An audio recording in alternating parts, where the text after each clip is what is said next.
मित्रों नमस्कार। सुधीर पांडे पूर्वांचल के यूट्यूब चैनल पर आपका स्वागत है, अभिवादन अभिनंदन है।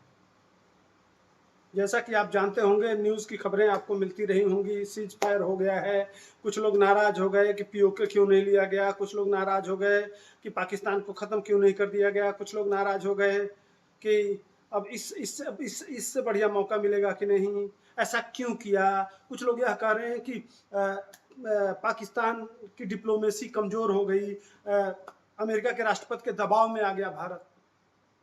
यह सारे मुद्दे हैं, लेकिन यह मुद्दे किसके हैं? यह मुद्दे हैं विपक्ष के। कहीं ना कहीं भारत के लोगों को सोचना चाहिए, समझना चाहिए। विपक्ष तो हमेशा मोदी जी को 2014 से नहीं छोड़ना चाहता है, उनके पीछे पड़ा रहता है। जब मोदी जी प्रधानमंत्री हुए तभी से टुकड़े टुकड़े गैंग एक्टिव हो गया।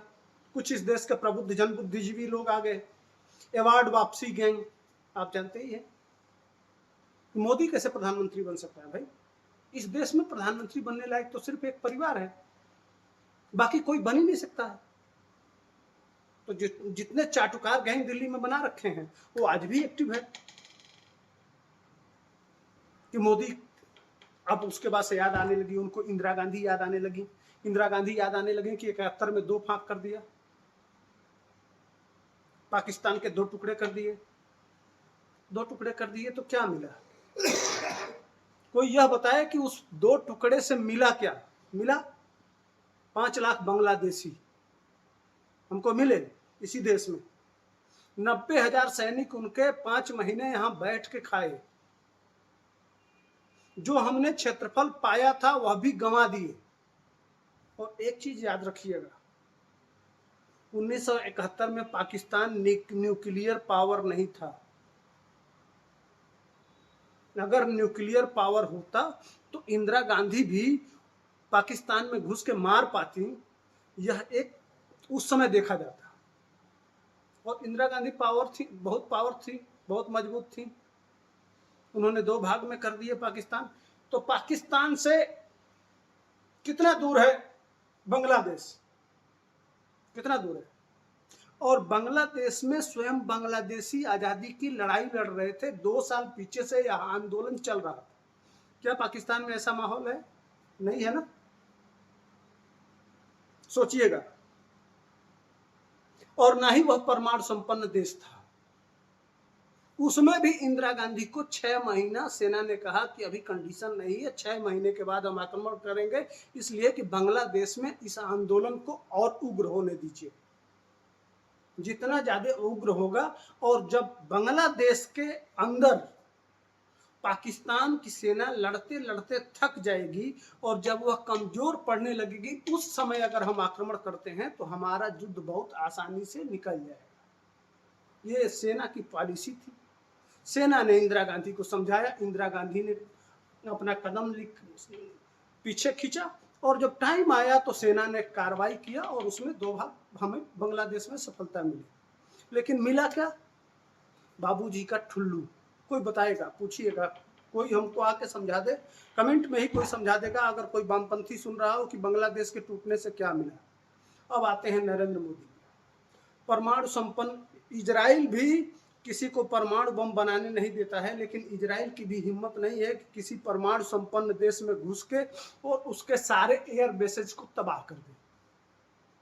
यह रिकॉर्ड पहली बार भारत की सरकार और भारत की सेना ने करके दिखाया है कि एक परमाणु संपन्न देश में घुस के और भारत की सेना ने कार्रवाई किया है और उसके सारे एयर बेसेस उड़ा दिए हैं, और उसके सारे जितने मिलिट्री इक्विपमेंट्स थे और जो सुरक्षा प्रणाली होती है, डिफेंस सिस्टम, वो सारे डिफेंस सिस्टम आपने तोड़ दिया।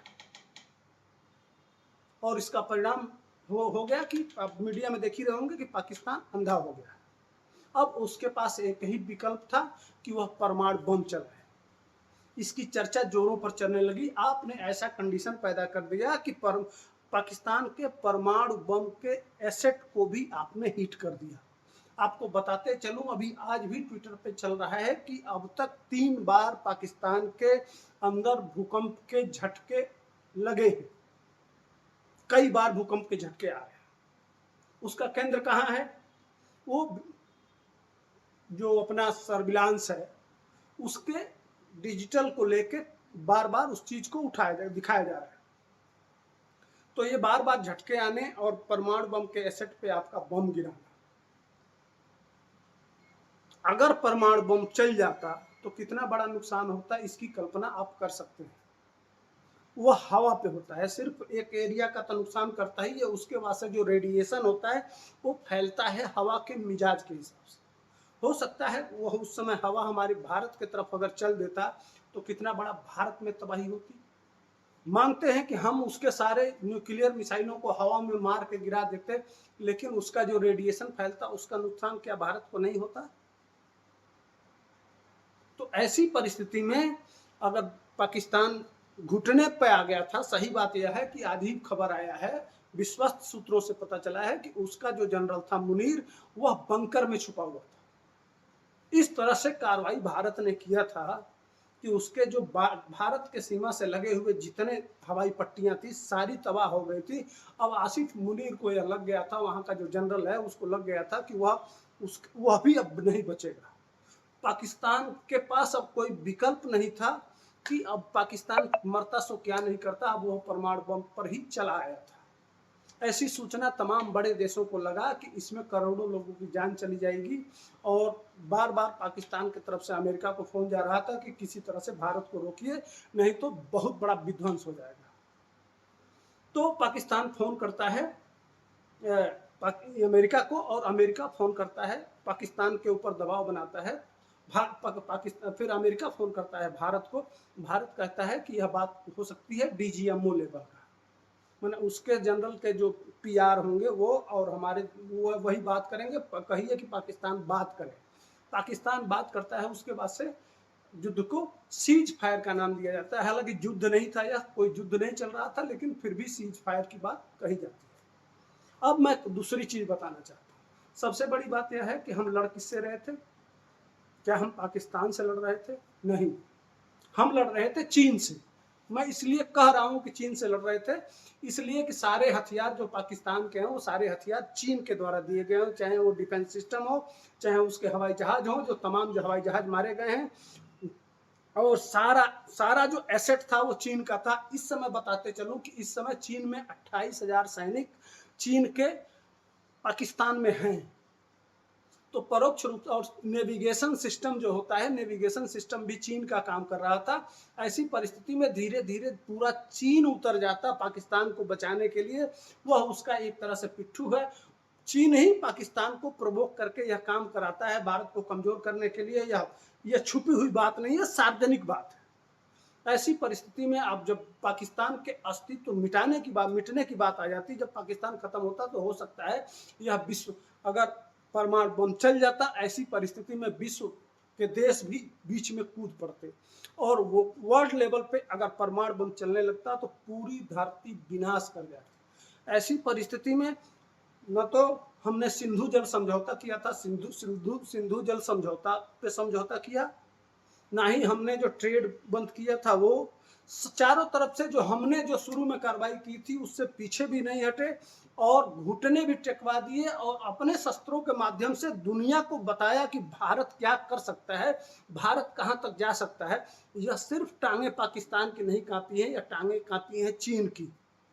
चीन के सारे हथियार किस तरह से नकली हैं, आज दुनिया आप भारत के हथियार के तरफ, भारत की योजनाओं को इतना अच्छी तरह से देखी है कि अब भारत ग्लोबल सुपर पावर बन गया है। इससे ज्यादा क्या हमको चाहिए? कश्मीर हम ले लिए हैं, कश्मीर का ही तो सारा विवाद है, वहाँ मुस्लिम आबादी ज़्यादा है जिससे आतंकवाद ज़्यादा है। अगर पीओके भी ले लेंगे तो वहाँ कौन लोग हैं? हमारे हिंदू तो नहीं है। तो एक और जगह लेके और वहाँ भी फिर रोज हमारे सैनिक मारे जाएं, हमारे लोग जाएं मारे जाएं, इस तरह से हमको लेने से क्या फायदा? हमारे लिए तो महत्वपूर्ण है कि हमारे देश का नागरिक सुरक्षित हो, अगर कहीं घटना घटती है तो उसका जवाब ईंट का जवाब पत्थर से दिया जाए, यह हमारे लिए महत्वपूर्ण है कि नहीं? यही काम भारत की सरकार और भारत की सेना ने किया है। अब आप कमेंट सेक्शन में आइए और बताइए कि मोदी जी ने सही किया है या गलत किया है, सेना ने सही किया है गलत किया है। आपके कमेंट का इंतजार रहेगा। तब तक हमको दीजिए इजाजत, फिर मिलेंगे नए मुद्दे के साथ। जय हिंद, वंदे मातरम।